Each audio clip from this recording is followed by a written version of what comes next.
Hello friends, welcome to my YouTube channel. My name is Shivendra Pratap Singh और आज हम लोग बहुत ही महत्वपूर्ण टॉपिक पे बात करने वाले हैं। जो एक विषय बना हुआ है, चर्चा का विषय बना हुआ है कि MPhil in clinical psychology discontinued हो गया है। उसके रिलेटेड एक नोटिस भी जारी हुआ है, तो हम लोग उस नोटिस पे बात करेंगे कि वो नोटिस क्या है, कि उसमें क्या बताया गया है। उस नोटिस पे भी अभी हम लोग चर्चा करेंगे।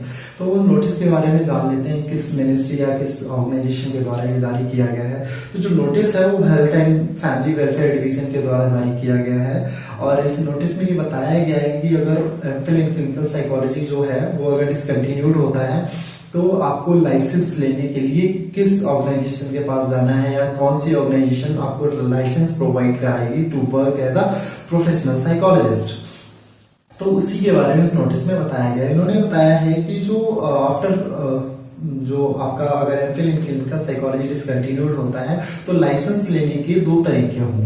दो रूल्स इन्होंने बताए। पहला जो तरीका बताया वो ये है कि जो ग्रेजुएशन, जो अभी तक हम लोग 3 इयर्स का ग्रेजुएशन करते थे इन साइकोलॉजी ऑनर्स में, तो जो 3 इयर्स का प्रोग्राम था वो 3 इयर्स का ना होकर के वो 4 ईयर का प्रोग्राम होगा। मतलब अभी तक जिस तरह से हमने साइकोलॉजी में 3 इयर्स का BA या BSc कंप्लीट किया, उसके बाद MA करना पड़ता था। MA करने के बाद हम एमफिल परस्यू करते थे, जिसके बाद हमें लाइसेंस मिलता था। बट इसका जो स्ट्रक्चर था 3+2 एंड +2 का स्ट्रक्चर था, उसके बाद हमें लाइसेंस मिलता था RCA के द्वारा, रिहैबिलिटेशन काउंसिल ऑफ इंडिया के द्वारा। बट अभी इन्होंने वो रूल चेंज किया है जो न्यू सेशन स्टार्ट होंगे उनके लिए। तो इसमें सेशन में इन्होंने बताया कि जो भी बच्चे ग्रेजुएशन अपना कंप्लीट करते हैं 4 इयर्स में, 4 इयर्स प्रोग्राम के थ्रू अपना ग्रेजुएशन कंप्लीट करते हैं, तो वो बच्चे एबल, उन्होंने बताया कि they are able to work as a allied professional. They are able to work as a allied professional in mental health programs। तो ये जो बच्चे होंगे ये allied professional in a mental health program में एज अ ऑक्यूपेशनल थेरेपिस्ट या physiotherapist के तौर पे काम कर सकते हैं। बट यहाँ पे कई सारे टॉपिक में इन्होंने नोटिस में इफ इन बस का भी जिक्र किया है कि अगर आप ऐसे वर्क करेंगे तो लाइसेंस, तो इन्होंने बताया है कि they can get the license, what this license get the approval from National Commission for Allied and Healthcare Professionals। मतलब जो भी बच्चे अपना 4 ईयर प्रोग्राम ग्रेजुएशन कंप्लीट करेंगे तो उन्हें लाइसेंस तो मिलेगा। उस लाइसेंस का अप्रूवल जिस संस्था से मिलेगा उसका नाम है national commission for allied and health care professional. और एक एज अ अलाइड वर्क कर सकते हैं ऑक्यूपेशनल थेरेपिस्ट या फिजियोथेरेपिस्ट के तौर पे ये काम कर सकते हैं। उनको जो लाइसेंस इस ऑर्गेनाइजेशन से मिलेगा वो national commission for allied and health care professional की ऑर्गेनाइजेशन से मिलेगा, जिसे हम शॉर्ट में NCAHP कहते हैं। तो ये जो ऑर्गेनाइजेशन न्यू फॉर्म हुई है, तो इस ऑर्गेनाइजेशन से इनको लाइसेंस का अप्रूवल मिलेगा जो बच्चे ग्रेजुएशन अपना कंप्लीट करेंगे 4 ईयर प्रोग्राम, 4 ईयर ड्यूरेशन में कंप्लीट करेंगे उनको। आफ्टर 4 ईयर प्रोग्राम ड्यूरेशन के बाद हम जैसे अपने ग्रेजुएशन हम कंप्लीट करते थे तो हमें जो नेक्स्ट हमारा जो लेवल होता था हमें MA कंप्लीट करना पड़ता था। MA के बाद MPhil करते थे। बट यहाँ पे जैसे ही हमारा ग्रेजुएशन कंप्लीट होगा तो हमें लाइसेंस मिल सकता है। अगर हम लेना चाहें तो वहाँ पे लाइसेंस लेंगे, बट अगर हमें नॉलेज और भी नॉलेज चाहिए और भी प्रैक्टिकल लर्निंग करनी है तो उसके लिए हमें MA में एडमिशन लेना होगा, जो कि इनका 2 ईयर का प्रोग्राम जैसा कि अभी चल रहा था वैसे ड्यूरेशन वही है, लेकिन कैरिकुलम इसका टोटल चेंज होगा। इसका जो कैरिकुलम है वो डिफरेंट है आज के जो अभी प्रेजेंट टाइम पे जो MA परस्यू किया जा रहा है, जो कैरिकुलम उसमें चलाया जा रहा है उससे टोटली डिफरेंट कैरिकुलम होगा। मतलब इनका जो कैरिकुलम होगा MA का वो टोटल प्रैक्टिकल ओरिएंटेड होगा, टोटल हॉस्पिटल ओरिएंटेड होगा। मतलब अगर यूं कहें कि जो ये MA होगा वो आप एमफिल इन क्लिनिकल साइकोलॉजी की जगह लेगा। कि फिर उसके बाद MPhil को डिसकंटिन्यू कर दिया जाएगा। फिलहाल अभी हम लोग इस पे बात करेंगे कि ये जो बच्चे अभी कर रहे हैं उनके लिए MPhil डिसकंटिन्यूड होगा या नहीं होगा, इस पे भी चर्चा करेंगे। अभी फिलहाल नोटिस के बारे में हम बात कर रहे हैं। इन्होंने जो दूसरा तरीका बताया तो उसमें ये है कि आप ग्रेजुएशन करने के बाद MA कर लेंगे। MA जो टोटल प्रैक्टिकल ओरिएंटेड होगा और it controlled by totally controlled by RCI, RCI rehabilitation council of India. It means कि जो एमफिल है उसकी जगह एमए ले लेगा, जो टोटली जो मुझे लगता है कि जो इसका कैरिकुलम होने वाला है, जो सिलेबस होने वाला है, वो टोटल एमफिल का ही होगा, ताकि वही प्रैक्टिकल ओरिएंटेड है तो इसका सिलेबस इसमें आने वाला है, तो ये आरसीआई से कंट्रोल होगा और इसका अप्रूवल, लाइसेंस का अप्रूवल होगा वो आरसीआई द्वारा दिया जाएगा। तो इस तरह से ये दो तरीके इन्होंने बताए अपने नोटिस में कि जो एमफिल इन क्लिनिकल साइकोलॉजी है जो अगर डिसकंटिन्यूड हो जाएगा तो आप लाइसेंस किस तरह से ले सकते हैं, दो तरीके से।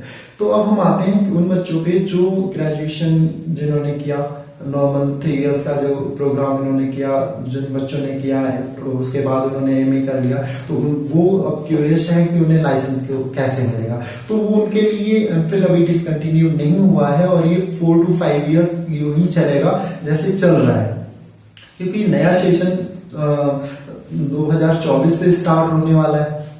तो अगर नया सेशन जब स्टार्ट होगा 2024 में, उसके बाद 4 ईयर लग जाएगा ना इनको कंप्लीट करने में। पहला जो बैच पास आउट होगा वो 2024 से 28 तक, ठीक है। तो वो जो टाइम है 23 से 28 तक का, वो 5 ईयर वो आपको मिलते हैं। इन 5 इयर्स में आप अपना अगर ग्रेजुएशन और पीजी कंप्लीट करने के बाद फटाफट आप फिल अपना कंप्लीट कर लेते हैं, then you able to work as a professional counsellor या professional psychologist with the licence, and licence you get the licence from the RCI.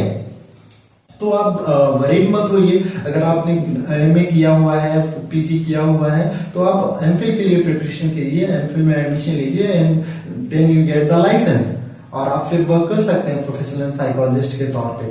तो आपको वरीड होने की आवश्यकता नहीं है। बाकी ये जो रूल या टॉप जो नोटिस आया है ये न्यू सेशन के लिए अप्लाई होगा। अभी आपके लिए एमफिल डिसकंटिन्यूड नहीं होगा, 4 to 5 ईयर जैसे चल रहा है वैसे ही चलेगा।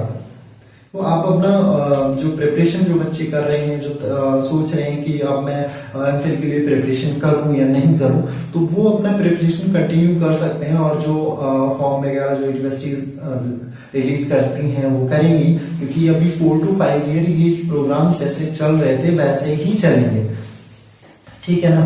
तो इस तरह से जो स्ट्रक्चर होगा आने वाले सेशन में, वो लाइसेंस लेने का वो 2 तरीके से जो कि मैंने बताया, मैं रिपीट कर देता हूँ। पहला जो तरीका है वो आप 4 ईयर प्रोग्राम होगा, 4 इयर्स का प्रोग्राम जो ग्रेजुएशन प्रोग्राम होगा उसको कंप्लीट करने के बाद you are able to work as a allied professional in a mental health care. तो आप जब वहाँ पे एज अ अलाइड वर्क कर सकते हैं, तो अलाइड में ऑक्यूपेशनल थेरेपिस्ट के तौर पे या फिजियोथेरेपिस्ट के तौर पे वर्क कर सकते हैं, लेकिन लाइसेंस का जो अप्रूवल होगा वो आपका national commission for allied and health care professional से ही मिलेगा। तो वहां से आपका लाइसेंस अप्रूवल मिल जाएगा, ठीक है। उसके बाद आप एज अ प्रोफेशनल साइकोलॉजिस्ट के तौर पर वर्क कर सकते हैं। अगर उसके बाद भी आपको लगता है कि मेरा नॉलेज या स्किल अभी कम है, तो आप एमए को परस्यू कर सकते हैं। एमए परस्यू करने के पश्चात आप you get the licence from the RCI, जो कि एमफिल की जगह ले रहा है जो एमए प्रोग्राम है। तो आप उसके बाद आपको आरसीआई से लाइसेंस मिल जाएगा। तो इस तरह से 2 तरीके हैं आपको लाइसेंस लेने के। लेकिन जो बच्चे अभी कर रहे हैं, एमए परस्यू कर रहे हैं, तो उनके लिए वही तरीका है जो 4 to 5 ईयर, अभी नेक्स्ट 4 to 5 ईयर यही स्ट्रक्चर जो 3+2+2 का है वही स्ट्रक्चर फॉलो किया जाएगा। जो आने वाले सेशन 2024 में सेशन स्टार्ट होगा, तो ये देखने का विषय होगा कि जो एडमिशन होने वाले हैं वो कैसे होंगे, क्योंकि ये टोटली प्रैक्टिकल ओरिएंटेड प्रोग्राम होंगे। जो ग्रेजुएशन होगा आपका, जो पीजी होगा, वो टोटली प्रैक्टिकल ओरिएंटेड होंगे।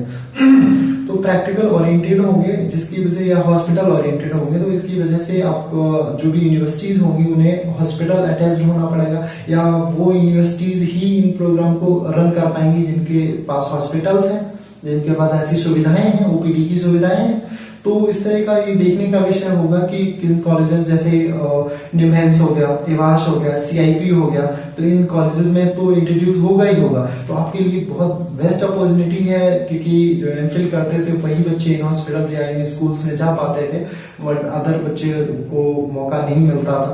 तो आपके पास चांस है, अपॉर्चुनिटी है, तो अब मैक्सिमम अपॉर्चुनिटीज हैं टू गेट द लाइसेंस। तो आप मैक्सिमम अपॉर्चुनिटी, मैक्सिमम साइकोलॉजिस्ट वैसे भी साइकोलॉजिस्ट पर पर्सन बहुत शॉर्टेज है, लोगों के पास मेंटल इलनेस बहुत है, लेकिन अभी भी एक स्टिग्मा है कि लोग साइकोलॉजिस्ट या मेंटल हेल्थ केयर के पास नहीं जाते हैं। वो एक पागल का जो स्टिग्मा है उससे डरते हैं। तो भी समय लगेगा उससे ओवरकम करने में लोगों को, लेकिन जरूरत है सभी को, और उनकी जरूरत के हिसाब से साइकोलॉजिस्ट की बहुत कमी है। तो जिसकी वजह से वो कमी भी पूरी हो जाएगी, और बहुत से बच्चों को जो इसमें अपना करियर परस्यू करना चाहते हैं उनके लिए एक बेस्ट अपॉर्चुनिटीज हैं। तो मैं बहुत खुश हूँ इससे, और I am very excited today. मुझे ये जब से मैंने इसके बारे में सुना तो मैं बहुत एक्साइटेड था। मैंने सोचा कि ये नॉलेज आप तक पहुंचाई जाए, तो मुझे लगा कि आप तक जाना चाहिए, इसलिए मैं ये वीडियो बना रहा हूँ। तो इसे भरपूर प्यार दीजिएगा, और जो भी बच्चे साइकोलॉजी में अपना करियर परस्यू करना चाहते हैं वो, और अगर कोई कन्फ्यूजन है, किसी प्रकार की कोई क्वेरी है, तो आप मुझे कमेंट बॉक्स में जाके शेयर कर सकते हैं, मैं जवाब दूंगा आपको। फिलहाल आपका जो इससे रिलेटेड और कोई अपडेट अगर आता है तो मैं ज़रूर आपसे शेयर करना चाहूँगा। तो फिलहाल के लिए इतना ही। Thank you so much.